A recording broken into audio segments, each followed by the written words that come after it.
Non, Israël ne commet pas de génocide dans la bande de Gaza. Alors je sais, c'est une accusation très répandue ces derniers temps. Elle a fait son petit chemin jusqu'à entrer dans le vocabulaire des responsables politiques, des ONG et même des vedettes de cinéma. Et pourtant, Israël ne commet pas de génocide dans la bande de Gaza. Alors, tu vas te dire, oui, mais j'ai vu des photos, des vidéos, des scènes terribles dans la bande de Gaza, des civils, des enfants pris au piège, sous les décombres, après des bombardements. Oui, sans doute. Et pourtant, Israël ne commet toujours pas de génocide dans la bande de Gaza. Alors pourquoi ? Eh bien, parce que la nature de la guerre qui oppose l'armée israélienne aux terroristes du Hamas dans la bande de Gaza, à la suite des massacres anti-juifs du 7 octobre 2023, ne correspond tout simplement pas à la définition d'un génocide. Et loin de là. Un génocide désigne un crime de masse qui se caractérise par l'intention de détruire, en tout ou en partie, un groupe national, ethnique, racial ou religieux. Ce qui détermine un génocide, ce n'est pas le nombre de morts ni la quantité d'images tragiques, c'est l'intentionnalité. L'intention d'éliminer physiquement le groupe visé. L'intention de l'anéantir, de l'exterminer. Si la Shoah est considérée comme un génocide, c'est parce que le Troisième Reich d'Adolf Hitler a eu comme projet d'éradiquer les Juifs de la planète et qu'il a témoigné de cette intention en mettant toute son énergie et ses moyens pour traquer, déporter et assassiner méthodiquement 6 millions de Juifs, parfois raflés à des milliers de kilomètres de l'Allemagne. Même chose pour le génocide des Arméniens. Le 15 septembre 1915, le ministre de l'Intérieur ottoman adresse un télégramme à la direction du parti Jeunes Turcs. Le gouvernement a décidé de détruire tous les Arméniens résidant en Turquie. Il faut mettre fin à leur existence, aussi criminelle que soient les mesures à prendre. Il ne faut tenir compte ni de l'âge, ni du sexe. Les scrupules de conscience n'ont pas leur place ici. C'est sur cet ordre assumé et clair que seront massacrés 1,5 million d'Arméniens, exterminés par les fusils, les viols systématiques et dans les camps de concentration. C'est ça un génocide. Le XXe siècle a connu son lot de conflits tragiques. Les guerres balkaniques de 1912, 200 000 morts. La guerre du Vietnam, 2 millions de morts. La guerre sino-japonaise, 15 millions de morts. La Seconde Guerre mondiale, 50 millions de morts. Malgré tout, ces dizaines et dizaines de guerres n'étaient pas des génocides, bien que toutes aient été marquées par des souffrances immenses, par des massacres et même des crimes de guerre. C'est dire le caractère rarissime et la définition particulièrement restrictive du crime de génocide. Revenons à Gaza. L'État d'Israël ne commet pas de génocide contre la population gazaoui pour une raison simple. Il n'en a pas l'intention. Et la meilleure manière de le prouver, c'est qu'Israël a les moyens technologiques et militaires de rayer de la carte toute la population gazaoui en l'espace d'une journée, et il ne le fait pas. Israël peut commettre un génocide, et Israël n'en commet pas. Avant l'attaque du Hamas le 7 octobre 2023, la bande de Gaza comptait 2,1 millions d'habitants.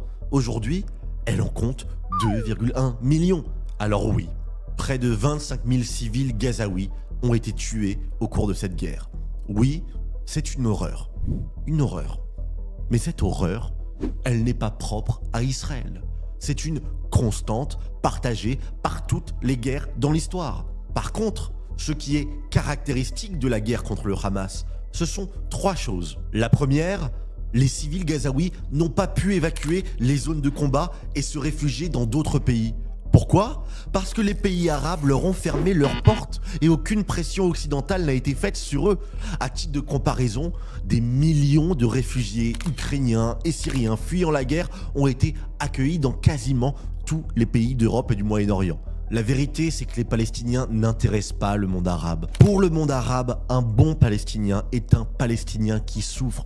Un Palestinien pris en photo sous les décombres, le corps ensanglanté. Des images à exploiter pour diaboliser davantage le seul et unique État juif du monde. Pour reprendre les mots de l'ancien roi du Maroc, Hassan II, la cause palestinienne est l'aphrodisiaque du monde arabe. La deuxième chose qui caractérise cette guerre, c'est la stratégie cynique du bouc bouclier humain adopté par le Hamas et les autres groupes terroristes. À Gaza, les djihadistes lancent leurs attaques et leurs roquettes depuis des zones à forte densité de population civile. Des écoles, des mosquées, des hôpitaux, des centres de l'ONU sont systématiquement exploités comme base de combat. A l'inverse, le Hamas a creusé pour lui-même des centaines de kilomètres de tunnels dans lesquels les terroristes se cachent et détiennent des otages israéliens. Enfin, cette guerre se distingue surtout par les moyens inégalés que l'armée israélienne déploie pour minimiser les victimes civiles collatérales. Alors certains tournent cette réalité en dérision et la font passer pour un élément de langage de la propagande israélienne. L'armée israélienne est l'armée la plus morale du monde. C'est pourtant bien un fait concret, vérifiable. L'armée israélienne cible les terroristes. Dans la plupart des cas, elle prévient les civils avant de frapper un site ennemi pour leur laisser le temps d'évacuer. Depuis le début de la guerre, Tsahal a largué des millions de flyers, passé d'innombrables appels pour enjoindre les innocents à quitter les zones ciblées. Et ça, c'est sans compter les frappes annulées en raison du trop grand nombre de civils présents. לאורך כל הציר יש כאן הליכה, אני מציע לחכות עם התקיפה. טוב, חדלנו את המטרה הזאת. Aucune autre armée ne se donne ce mal. Aucune. Alors évidemment, ces précautions ne suffisent pas. Elles limitent, elles réduisent, mais elles n'abolissent pas le drame. C'est une guerre. Et la guerre ne produit jamais que des images tragiques et de la souffrance, mais elles n'en sont pas nécessairement moins légitimes. L'État d'Israël a un devoir, une obligation de protéger son peuple d'un ennemi mortel, le Hamas, qui le 7 octobre 2023 a assassiné, mutilé, violé et kidnappé des milliers d'innocents israéliens qui doivent être libérés. Et pourtant, les atrocités du 7 octobre n'étaient pas encore terminées que les ennemis d'Israël et du peuple juif s'empressaient déjà de disqualifier la riposte militaire en la frappant de l'accusation infâme du génocide. Cette accusation, elle relève du négationnisme, de même que Jean-Marie Le Pen hier assimilait les morts de la Shoah à de simples victimes de guerre.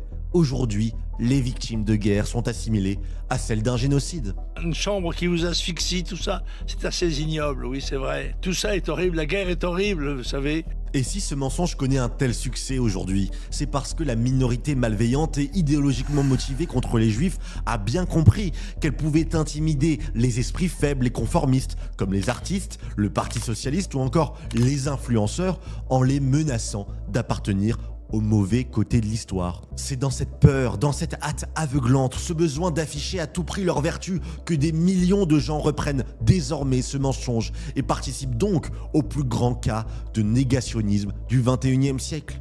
Alors oui, de l'histoire on doit tirer toutes les leçons, à commencer par celle de ne pas céder jamais aux passions des foules. Il n'y a pas de génocide à Gaza. Il y a une guerre douloureuse, longue, mais légitime et nécessaire.